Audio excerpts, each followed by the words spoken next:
Dr. John Demartini, welcome back to Personal Development Mastery Podcast. Well, thank you for having me back. I've been looking forward to it. So have I. And in our previous podcast conversation, we discussed gratitude and the gratitude effect. And today we will speak about a different topic, which is, I believe, very appropriate and relevant with my podcast. And it's all about mastery that we will talk today. Self-mastery, mind mastery, personal mastery. And I will just make a brief comment here that I say that when I initially named my podcast, Personal Development Mastery, I inadvertently set the bar high for myself. I hadn't intended for that, but then I had to match to the name of it. So I'm grateful that it happened like that. So I would like to start by let's start with a definition. So I was looking at the dictionary in preparation, and it says mastery means a comprehensive knowledge or skill in a particular subject or activity, and also the action of mastering that subject or skill. So let's start with this. How do you define mastery, self-mastery in particular? Well, I believe that definition is sufficient, but I don't want to limit it to just one subject. Unless you make the subject holistic for your whole life. I was watching a show in America in 1973 that had a star called David Carradine, and the show was called Kung Fu. Yes. And he was a Shaolin, monk, you might say, studied under a master. And in the show, it talked about his master. And when I heard that term, I thought, I would like to become a master. So at 18, I went on a pursuit to become a master. I didn't know what it really meant at the time. It just sounded really cool. And I thought about this, this monk, kung fu specialist. I would like to have that type of skill, but I didn't want to limit it to martial arts. I wanted to do it in life. So I started going out and making a pursuit. I want to master my life. So I first asked, what exactly is my life? What is life? Because if I'm going to master life, what does that mean? And I decided to divide my life up into 7 areas. I wanted to master my mind and wake up my genius and make original contributions to the world with innovative ideas. I wanted to create a mastery in business where I was touching people's lives around the world globally. I wanted to have financial independence where I was working not because I had to, but because I loved to. I wanted to have my money working for me instead of me working for it. I wanted to have a global family dynamic. I never really felt home in any one spot. I always felt the world was my home. Every country's a room in the house. And I want to have a global family dynamic. I live on a ship called the world and travel all over the world because of that. I want to have social influence. I literally started mentoring all the most amazing people that I would love to meet and hang out with and contribute to. And that's nearly 4,000 global thinkers and people today. I also had a desire to have vitality and be vital into ripe ages. And I'm 68 in just a couple of months. So I'm doing pretty good. I keep a very intense schedule, 7 days a week on my mission. And most people don't think I'm 68. And then the last one is to contribute a, a spiritual movement to the world, not a new religion, but a way of living an inspired life, regardless of what your background or religion or faith is or whatever. Just whatever it is, I'd like to contribute to that and add tools to help people live an inspired life. So that's how I wrote it down, starting at age 18. And then I asked myself, what is the highest priority knowledge highest priority tools, highest priority ideas that could assist in the pursuit of this mastery. Because I didn't believe that mastery was just business. Because I've seen so many people that are really great in business, but their relationships or their health is not well. Or I see people that are very healthy and fit, but they have no money. Or I see people that have a great family, but there's no business. I've seen people polarize to one area, but not master all of them. And I learned from Albert Einstein when I was 18, reading one of his books, that the greatest teacher is exemplification. So I made it my mission to exemplify a mastered life. So I wanted to demonstrate the mastery in all those 7 areas. That was my own mission. Regardless of what anybody else thought, I wanted to be able to demonstrate that I'm doing that. So that was my definition. So now your definition imposed on my definition, broadening it from just a one specialty to the specialty of life itself in those areas, and developing knowledge and skills and mastery of those areas are perfectly dovetailed. So your definition is a perfect definition to superimpose onto those areas. So that led me to study neurology, psychology, philosophy, theology, neuroscience, anything to do with the personal development. How do you master drive and sustainability? And so anything and any knowledge that would help me in those 7 areas that help it: finance, economics, business development, family dynamics, social dynamics, health and fitness. I became a doctor in the health field just for the health area. And I studied theology, 3,000 religions and philosophies for that, and studied philosophy and studied neuroscience. I mean, I devoured everything I could get, 30,680 something books now, in every one of those areas to try to help me develop that skills and exemplify those mastery. So I define mastery as based on whatever that individual believes in way they define mastery. I just happen to define it with all those 7 areas, but whatever is mastery to an individual is sufficient. They may want to raise an amazing family, and if they master that skill and that's their pursuit, they're mastered.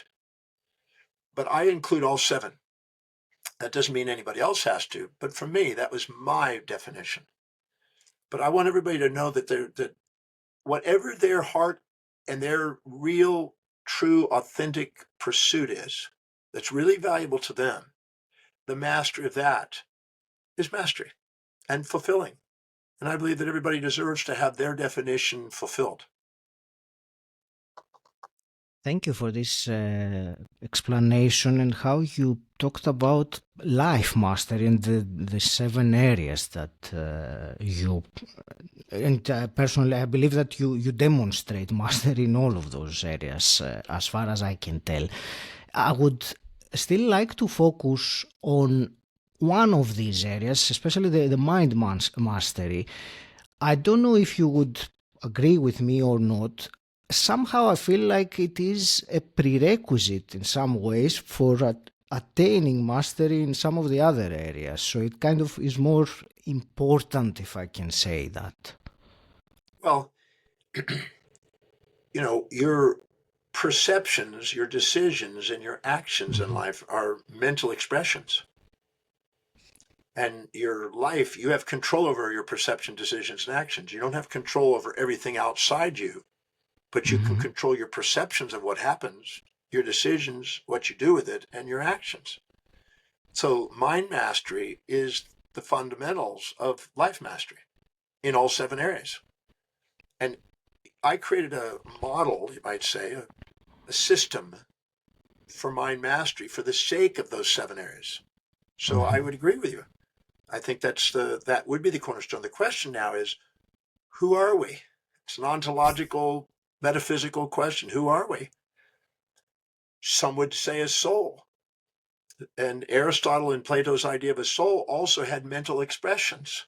Their definition of the soul, and on the soul, Diamina by Aristotle, describes mental capacities, mental faculties, perceptions, and actions. So we could say that the existential extension of the soul from the essential self would be mental, And therefore, that's the way we relate to the existential world. So we would say that the mind mastery would be the key to life mastery. It would be the cornerstone of life mastery. So again, we're in harmony and agreement on what's, so if we can master our ability to master our mind, we can have the ability to master these other areas. As Warren Buffett says, until you can master your emotions and manage your emotions, don't expect to manage money. And Robert Greene says, until you can manage your emotions, don't expect to be a leader. So it is that. That is the cornerstone. The question, though, is what is the mind now? Is it an emergent function out of a bunch of complex neural networks? Is it a neuroassociative complex that's entangled with the other neuroassociative complexes that integrates in the forebrain? We have a mystery box sitting in the neurosciences about what is the mind. And I have my definitions. That doesn't mean they're right. It's just they're my definitions, and they're evolving as my knowledge grows. But whatever it is, there is practical things you can do to enhance the mastery of the mind, to overlap into the mastery of these 7 areas. No question. That's, I will certainly come to that, the practical ways to enhance that, because I believe it's it's really maybe one of the reasons we're doing this conversation. I would like to ask to start just one step before that, and I will start with the brain. Just a simple explanation, because for many people the mind is very much related to the brain. So I would like to ask you about that part of our brain which is responsible for mastery, or the inner governance, the executive of center. So just give us an overview of how it works without getting into many probably technical details, so that we can follow from that and see what we can do to augment it, as you mentioned. I could spend about a year on this one. I love this one. The most simple neurological action is a simple reflex. They call it a mono, which means one, synaptic, which means connection, reflex. Yeah. So you have your knee is put on top of your other knee, and you hit it with a reflex hammer, it jerks. Yeah. And that's because you stimulate a sensory nerve receptor. It causes a graded and then action potential to go up through the nerve to the cell body and up into the spinal cord. And then synapses with another nerve, which is an anterior motor nerve. And then it goes back out to a muscle to cause it to contract. And it's sort of an all or none. Sometimes you hit it, nothing happens, or you hit it and it jumps. So it's the most primitive reflex that we have, a stimulus response. Yes. But then you go into the nervous system, not just the nerves, peripheral nerves, but you go into the nervous system, the spinal cord, and you have what is called interneurons. And interneurons are intermediate neurons between a sensory input and a motor output, a muscular output. And the more the number of interneurons, the more options you have on that response. And the more graded the response becomes, like a dimmer switch. Instead of all or none, black or white, it now starts to have a bit of a gray. The higher you go in the brain, the more the interneurons. Now, the sensory neurons are primarily for reception and perception. The interneurons are for decisions, and the motor neurons are for actions. And we have control over those perception, decisions, and actions, our sensory, interneurons, and motor neurons. But the higher you go, the more interneurons. In fact, it goes from none at a monosynaptic reflex to 1 to a disynaptic reflex to 2 to a polysynaptic reflex. And then it goes up in polysynaptic reflexes all the way up until you have trillion or billions of possible associations to be made. The greater the number of interneurons, the more you are in control of what you're perceiving, deciding, and acting. The lower the number, the more the world outside you is a stimulus response, and it controls you. So the primitive part of our brain is controlled from the external world. But the more advanced part of the brain, we get to control. But then now the question is, where are we? Are we at the sensory neuron? Are we between the sensory neuron, the inner neuron? Are we the inner neuron? Are we the junction between the inner neuron to the motor neuron? Where is us? Where are we in all that? How are we controlling that? How does that work? That's an interesting mystery, which I've explored now for 45 years. I've been writing, and I used to lecture on neurology.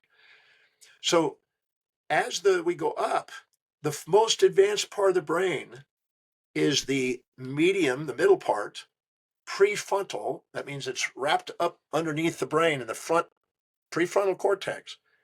It's the most advanced part of the brain. It's part of the telencephalon, which means the end of the brain. This one area is also called the executive center, which has executive function. It is also called the gratitude center, which is interesting. And what that center does is because of all the interneurons that are involved, it moderates the stimulus response that we have down below.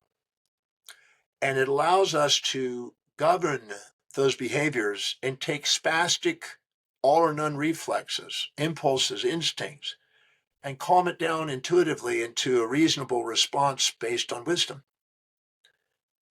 And what's interesting is, if you study stochastic behavior, the science of statistics, they know that the greater the sample size, the higher the probability of mean distribution. You get the mean, not the extremes, but the mean. The mean, Aristotle called the golden mean, was the virtue between the two vices, were the two extremes in his work. So as we go up in the brain, we increase the probability of objectivity, which is neutral, instead of subjective biases, which is polarized and opinionated, where all the biases and prejudice and discriminations and judgments and things that we have below.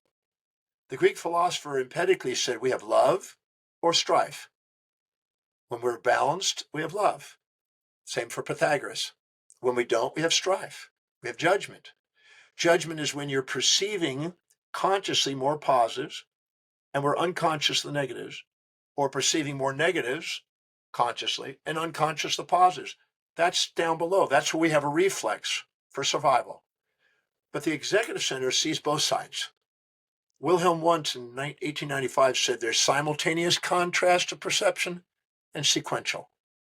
We have sequential, we have emotional reactions, and the world around us runs us. We have simultaneous, we're poised and present, and we see things gracefully. And we have graceful movements. Our agonist and antagonist motor responses are graceful instead of jerked and quick reactions. So the executive center is involved in inspired vision, strategic planning to mitigate risks, executive action, and self-governance. And the self-governance is the nerve areas from that area send nerve fibers down into the amygdala, which is the emotional reacting centers. And with GABA and glutamate transmitters, it calms down the impulses and instincts that are reactive, and where we react before we think. And we think before we act with the executive center and calm that down and take the dimmer switch and put it in the middle and take the extremes out. And we're now more poised and present and purposeful. And that's the beauty of the executive center. It is bringing us self-governance.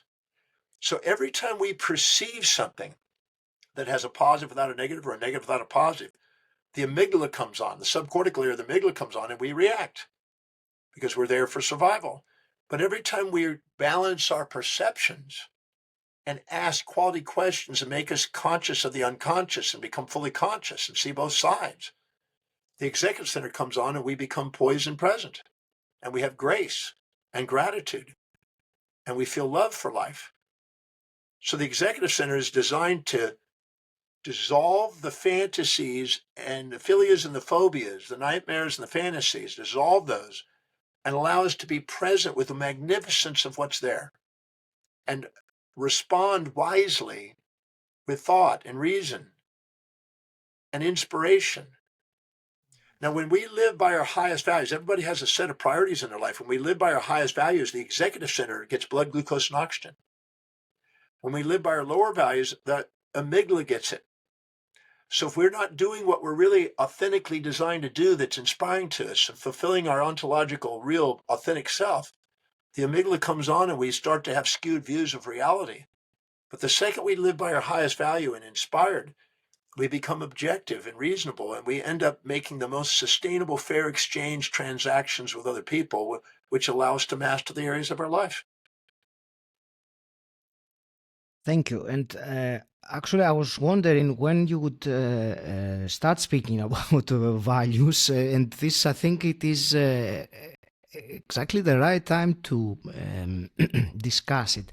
There was also one question that comes to me listening to your explanation about the executive center, and this you talked about the reflex we have at the lower centers or the lower levels, and the reflection or the ability to reflect, and the options, as we said, to choose how to respond.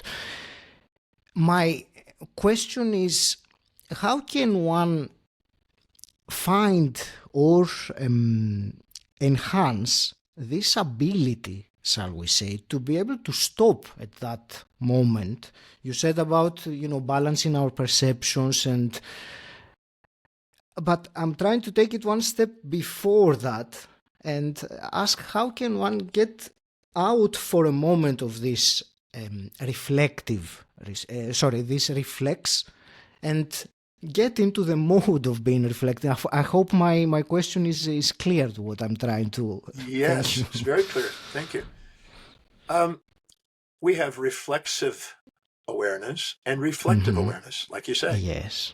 A reflex is outside, extrinsically stimulated, and you're responding. And reflective is we're more introspective and we're listening, and before we respond, we're thinking. In systems one thinking, we react and think. In systems two thinking, we think, then react, then we respond or act. So I've asked that question since I was 23, when I first started teaching neurology. And I'm feel quite certain that we found solutions to that. Here's how it goes.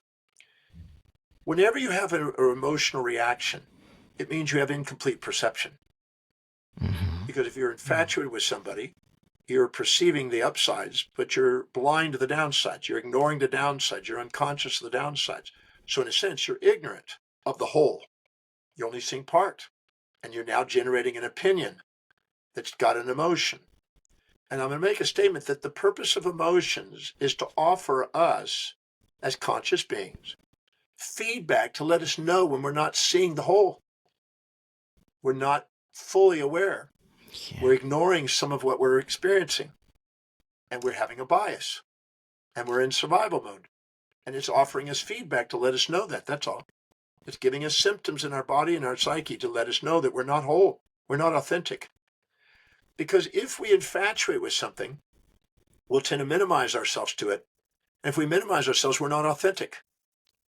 And if we resent something and we look down on it, we're conscious of the downsides and unconscious of the upsides, and we're ignoring the upsides.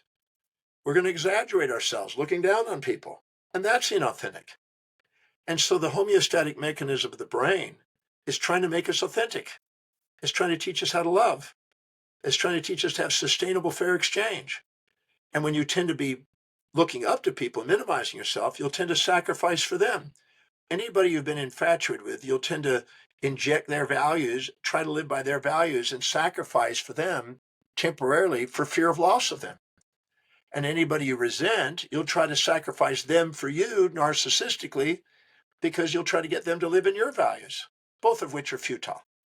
And so all the emotional responses and symptoms of our psyche and our physiological responses are feedback mechanisms to let us know we're not authentic. We're ignoring information. We're not seeing the whole. We're not in grace. Because the magnificence of life is really magnificent if we see it whole. So those symptoms of emotion are giving us feedback. It's just a homeostatic feedback, just like a thermostat. If it's hot, we sweat. And if it's cold, we shiver. And they're symptoms to let us know, hey, we're not in balanced temperature. Let's regulate the temperature and get us back into the center. That's all symptoms are. That's what illness is. And Pythagoras said that in his time. And Galen said that. And Asclepius, the mythological story of Asclepius refers to that. All the great healers knew that. Almost every drug they take in medicine is to try to balance out the chemistries. So the emotions are feedback mechanisms to let us know that we're ignoring key information and we're dividing our consciousness into conscious and unconscious halves and not seeing full consciousness, not being mindful. Now, here's the magnificence, though. If we infatuate with somebody and we put them on a pedestal and we minimize ourselves, we're too humble to admit what we see in them inside us. So we have a missing part, a disowned part, a deflected part, a deflected part. I'm too humble to admit what I see in them inside me. I'm deflecting what I see. Now, we know that when we point our finger at people, three are pointing back. The truth is we have everything we see in them, but we're too humble to admit it. Or if we're resenting them, we're looking down on them and we're too proud to admit what we see in them inside us. But yet we got three fingers pointing back. But it's because we actually have shame and it's reminding us of what we feel ashamed of and we don't want to admit it. So we dissociate from the shame and go into pride to protect ourselves. And we judge them for something we're doing, but we don't want to face it. So we deflect. And deflective awareness is reflexive. And so therefore we react reflexively, not reflectively, to the impulses to seek or the instincts to avoid. And we're like an animal in survival reacting before we think, because we're in reflexive awareness, not reflective awareness. But now, let's say we see somebody we admire, and instead of being too humble to admit what we see in them inside us, what if we ask the question, what is it? What specific trait, action, or inaction do I perceive this individual displaying or demonstrating that I admire most? And then go to a moment where and when I perceive myself displaying or demonstrating the same or similar trait inside myself. What if I go in there and introspectively reflect and find out where I see what I see in them inside me? And don't stop until the quantity and quality is equal and be accountable for being fully conscious. And now have reflective awareness and level the playing field where they're not above me and I'm not below, altruistically sacrificing for them and trying to be somebody I'm not, but level the playing field where I value me and I value them and I make sure I have a sustainable, fair exchange where I have equanimity in me and equity between me and them. Or when I'm resentful, what happens if I go in and find out where I do those behaviors too? And truly reflect and realize that they have brought into my life to teach me to love all parts of myself and not deny any of them, because at the level of my soul, nothing's missing in me. But at the level of my senses, things appear to be missing in me. And the things that appear to be missing in me are all the things that I'm too proud or too humble to admit that I have. And in that moment, we have pure reflective awareness. And that's exactly when we balance that, the blood glucose and oxygen activates the executive center, and our body is poised and present and gracefully has a balance between the agonist and antagonist, and we have movement that's graceful. Graceful movement is a sign of graceful mind. It's really quite beautiful. So our body gives us feedback to try to live a reflective awareness. And, when people think they have love for somebody, they confuse a passionate infatuation that's blind, where two people are passionately infatuated and they want to go and procreate and have a sexual passion, instead of that of true love and intimacy. True love and intimacy is where you realize you have pure reflective awareness, where whatever you see in them, you have in your own form. And nothing's missing in you and nothing's missing in them, and you both have fulfillment. And there's grace and tears of gratitude for reflecting and seeing that what I see in you, I see in me. The God within me and the God within you are meeting. And that is something that transcends the passions. The Stoics and Marcus Aurelius talked about the passions, and you could transcend them. It was called eudaimonia by Aristotle versus hedonistic pursuits. And wisdom is coming from that state of pure reflective awareness, not reflexes.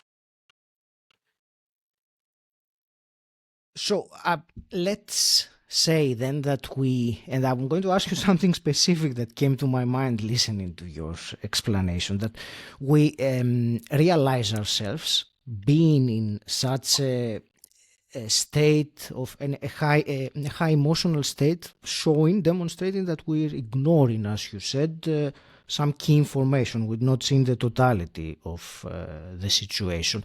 How is there some maybe particular question or something that we can use at that time to move us quickly towards that reflective awareness? Well, people want immediate gratification on mastery, and that's a contradiction. So I start. when you become wealthy, people that want to get rich quick usually don't. When you want to have a loving relationship, people that want to quickly get to the sex quick usually don't have a long-term relationship. So I'm not interested in immediate gratification. But the quality of your life is based on the quality of the questions you ask, because questions help you become conscious of what's unconscious. And so any question that equilibrates the mind and liberates the mind from imbalanced perspectives is the path. Because anything you infatuate or resent occupies space and time in mind and runs you as brain noise and as complexity instead of integration and simplicity. It's entropy. All emotions are entropic. Love is negentropic. So the questions that I've developed about 80 questions that can change people's lives. And one of the first questions when you meet somebody that you're judging, or judgment in yourself relative to somebody, because you could exaggerate them and minimize you, or you can minimize them and exaggerate you. You could have pride and shame or infatuation, resentment. But I ask this question, what specific trait, that's a physical trait, action or inaction, something they do or don't do, what specific trait, action, inaction do you perceive? Because it's at the moment of perception that conscious and unconscious mind split. And it's at the moment of perception that they can be integrated and whole again. So what specific trait, action, inaction do you perceive this individual displaying or demonstrating that you admire most or despise most? And we narrow it down and we make sure that there's no hearsay, because that's not perceived. It's somebody else told you that. We make sure it's not broad, vague generalities and labels. Abusive, bad father, which is unspecified. It doesn't tell you what they're doing or not doing. Make sure it's not how you felt, because how you felt is your interpretation giving you a feeling, not their action. And it's not some transcendental state, because a transcendental state is non-emotional. It's a synthesis of the emotions. So if I ask him what specific trait, action, or inaction do you perceive this individual displaying or demonstrating that you admire or despise most, and we narrow down what those are, these are the definitions of their judgments. I admire them because they have a skill of perseverance. I admire them because they are able to articulate. I admire them because they are praise me verbally. I admire them because they are know how to save and invest their money wisely. Whatever it may be, we write it down. Then the second question comes, because first we're looking at what are we judging, because it's our judgments that separate us, and it's our love that unites us. So then I ask, okay, go to a moment. You're now asking yourself, John, go to a moment where and when you perceive yourself displaying or demonstrating this same or similar specific trait, action, or inaction that you admire or despise most. And now you are accountable. And most people don't want to be accountable. They want to go, well, it's all reflection, man. But then when it's actually timed accountable, they don't want to do that because they want to hold on to their pride. And pride is an addiction of the amygdala. So I tell people, go to a moment where and when you perceive yourself displaying the same or similar specific trait, action, or inaction. And at first they can't see it because they're blind. I said, be accountable. Look, because you will not see things in other people unless you got it. That's the lesson. So I've been doing this now for 7 years now, 37 almost, hundreds of thousands of people. And I've not found a trait that can't be owned. I even went to the Oxford Dictionary and preempted it by going through every possible human trait a person can do and owned them all. 4,628 of them. I got them all. I'm nice, I'm mean, I'm kind, I'm cruel, I'm open, I'm closed, I'm honest, I'm dishonest, I'm peaceful, I'm warful, I'm all the above. Nothing's missing in me. I don't need to get rid of half of myself to love myself. I love all that. So I have them own that. And when the quantity of those traits and the quality of those traits are equal to the individual that they're judging, and I had two people, one Palestinian and one Israeli leader do this, And they had to own the traits of their opponent. And it was amazing watching the transformation between those two people as a result of it. So once they actually go through and own that trait, they level the playing field. They're no longer too proud or too humble to admit what they see in others inside them. And that's a big step forward in reflective awareness. The first step. Then the second step is the realization that the label they gave things was their artificial label. All events are neutral until somebody comes along with the subjective biases and labels it positive or negative. Because as John Milton says, you can make a heaven out of a hell or a hell out of a heaven. It's just your perceptions. And somebody else will see that same event as something terrific and you'll see it as terrible. And I've seen that. If you're about to have a wedding and it's raining, you're thinking that's terrible. It's an outdoor wedding. It's destroyed my wedding. But if you're a farmer, there's been a drought, he goes, thank God it's raining. So rain is neither good nor evil. It's just rain. And all the events in our life are what we decide to make them. We give meaning, as Albert Camus says, we give meaning to things based on our own interpretation of reality. So I go in there next and I ask, okay, go to a moment where and when I actually perceive the individual displaying or demonstrating this behavior, this trait, action, or inaction that I admire most or despise most. And I go and zoom in on that moment. I don't hold back a memory back there where I distorted. I go into the moment where I'm there. And I ask, where am I? And when am I? And I get present there. Because the moment I get present, I can integrate to conscious and unconscious, and it will pop up intuitively. The intuition is designed to reveal the unconscious to the conscious mind, to make you fully conscious. That's what the real intuition's about. It's an introspective state. It's an insight. It's an inner hearing. And the moment you go there and ask, now the question is, at that moment of the perception of this trait you admire, what's the downsides that you've been ignoring? Or what's the upside of the trait you despise that you've been ignoring? And you go in there and you make yourself accountable and to balance out until there's ups and downsides are perfectly level. The positives and negatives are equal. Because the magnet, even though you think you get a positive pole and negative pole, cut it in half, you get two magnets. You can never separate the two. So to label something one side without the other is futility. It's not true. It's just a bias. And most people live with 200 biases without even realizing it. So if you hold yourself accountable on the spot, what's the downside or what's the upside, and balance it out until it has neither side. It's just simply neutral. The word objectivity means neutrality. It's another term for it. So the moment you do, you now see it objectively. You don't see it with a subjective bias. You don't project your interpretation on it. 1,000 people might have a totally different interpretation. You now see both sides. You have reflective awareness and you see both sides. And you don't have an impulse toward it. You don't have an instinct away from it. You're poised. You're poised and present. Once it's balanced, you realize, wow, this individual's in my life to teach me to love the parts that I've been disowning.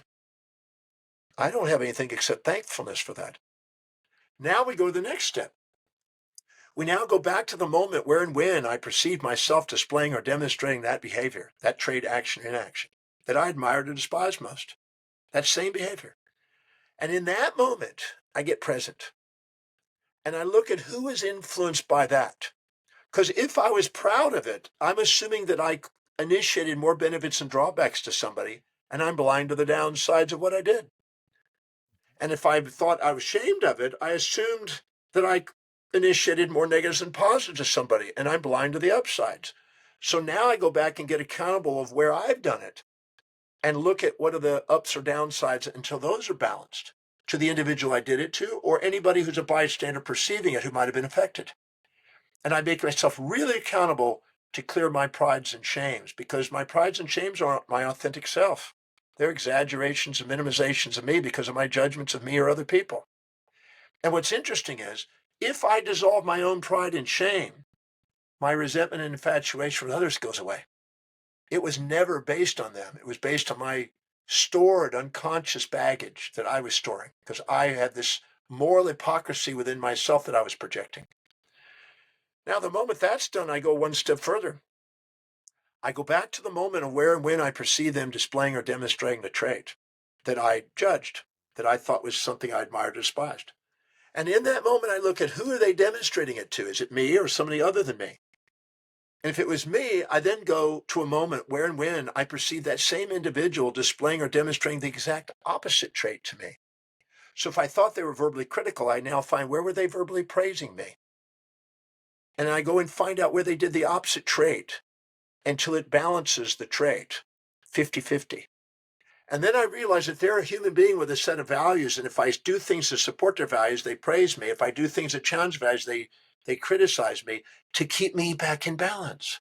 And they're actually there in this magnificent dynamic helping me become authentic. And I had labeled them because of my wound instead of loved them from my heart. And once I bring that into balance, I realize that they're not the label that I had. That was a false label that I gave them, which is all the biases and prejudices we stick with, the in-group, out-group biases. Then I go one step further. I go to the moment where and when I perceive them displaying or demonstrating the trait, action, inaction I admire, despise. And I get really present. Where was that?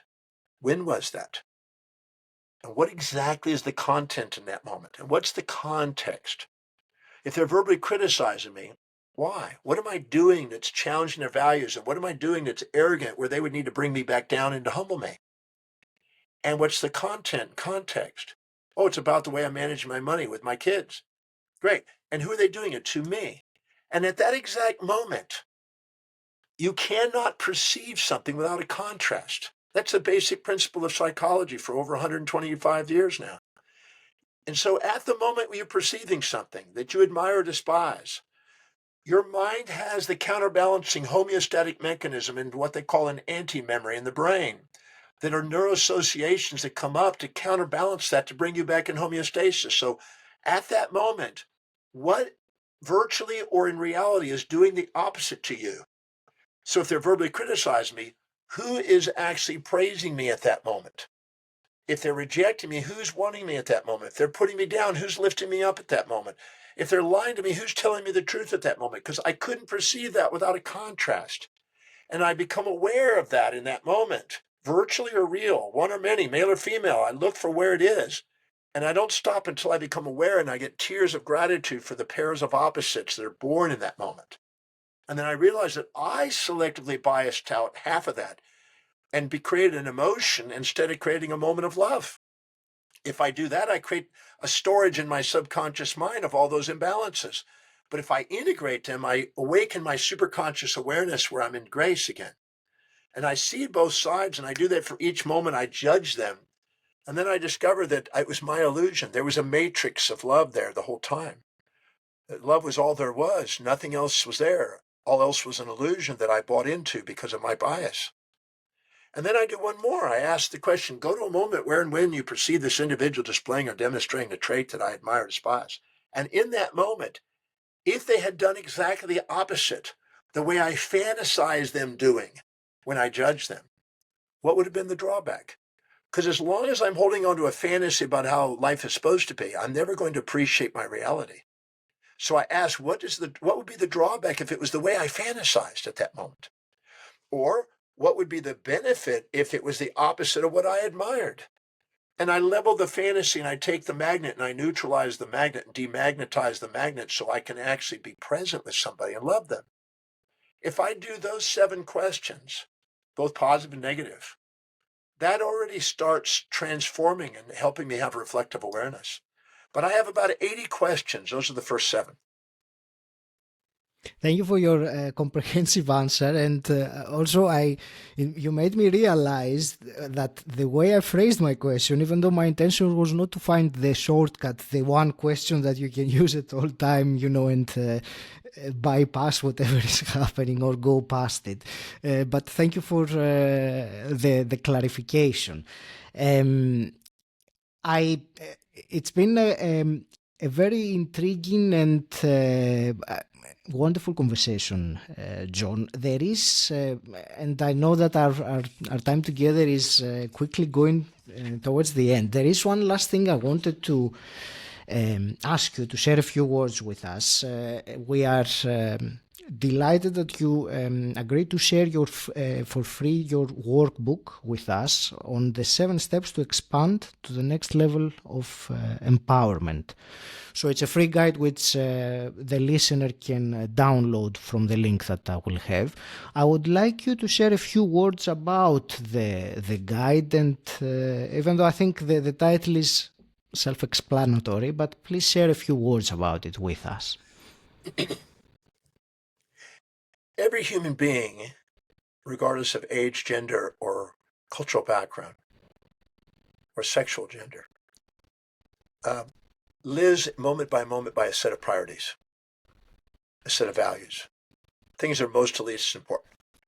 And this list, this hierarchy of values, this list of priorities is fingerprint specific. No two people ever have at any one moment the exact same list. That's primarily because of the accumulation of all the judgments that create the voids that drive the values. Whatever that set of values is, that there's a hierarchy to it.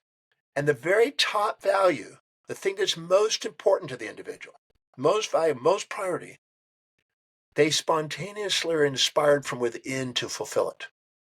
Nobody has to motivate them extrinsically to get them to do it. This is the most efficient and effective expression of life, living authentically according to your highest value. Your teleological purpose revolves around it. Your ontological identity revolves around it. Your epistemological pursuit of knowledge revolves around it. The mastery of life revolves around it. So identifying that, which is why I have on my website a complimentary value determination process, free, private, to assist people in doing that. I encourage people to take advantage of going on the site and just doing the exercise. That's the first one, because knowing yourself, being willing to be yourself is the key to loving yourself. That's first. The second one is realizing that if you are going to live that way, it will require that you prioritize your perceptions, your decisions, and your actions. That's you're accountable for. Now, if you subordinate to the world around you and become part of the conformed herd, you're not going to do that. You're going to fit in instead of stand out. And every human being, I've asked people, even in prisons, everywhere in the world I've been, I've asked how many of you want to make a difference. Every hand goes up. You won't make a difference fitting in. You'll make a difference standing out. You have to be willing to be walking your own individual, unborrowed visionary path, which is an expression of your own hierarchy of values. So that's the individual heroes, as Ernest Becker says, the individual hero's path. Emerson describes it as not envying or imitating anyone, being yourself, the transcendental self. Now, that's number 2, identifying what it is and start prioritizing your life accordingly. Mastering your perceptions and asking, how is whatever's happening right now in my life, how's it helping me fulfill my highest value? And mastering your actions. What is the highest priority action I can be doing right now that's most effective and efficient to serve the ever greater number of people, living by what's highest in value so I can have a fulfilled life? So my vocation and vacation is the same. The third thing is delegating. If you're not delegating all lower priority things, you can never expect an inspired life because you're too busy doing low priority things. Every time you do low priority things, you devalue yourself. Every time you do high priority things, you value yourself. So if you want to value yourself so the world will, it's doing high priority things. You want to devalue yourself so the world will, it's doing low priority things. So unless you do that, now the value of that is you now give job opportunities. You help the economy. You increase transaction numbers mathematically. You also increase the accountability of being more masterful and more of a leader in your life. But by doing that, you give job opportunities, you give ability to create families, you create society by delegating. And by delegating, it also holds you accountable to then do the fourth one. And that is serve people in sustainable, fair exchange manners so you can be remunerated and compensated truly fairly, so you have the income to keep paying people that you delegate. So you're serving people and you're also being rewarded, and you're delegating and opening up the economy and helping society grow technologically as far as knowledge-wise too.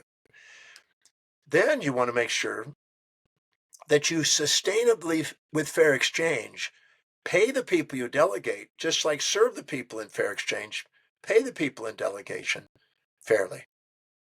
And you also want to make sure you're grateful for your life by documenting and metricing what you are achieving and refining and asking yourself what's working and not working and being honest about that so you can refine and master your life and document the things you're grateful for in the learning process. These are some of the steps that unquestionably increase the power and mastery in your life.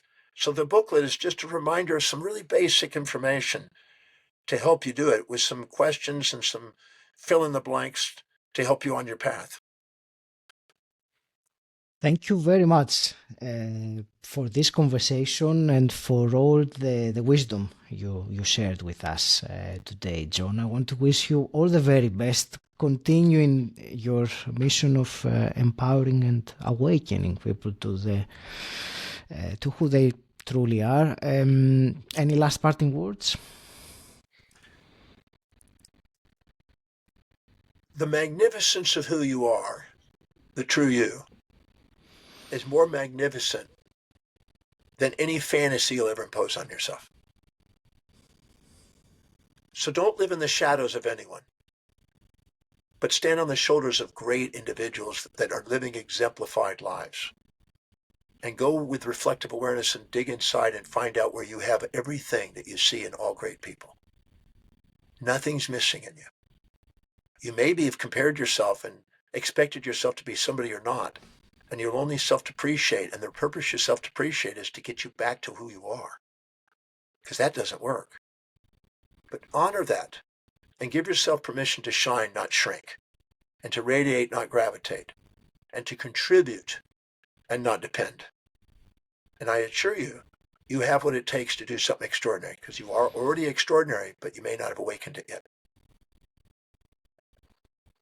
Thank you.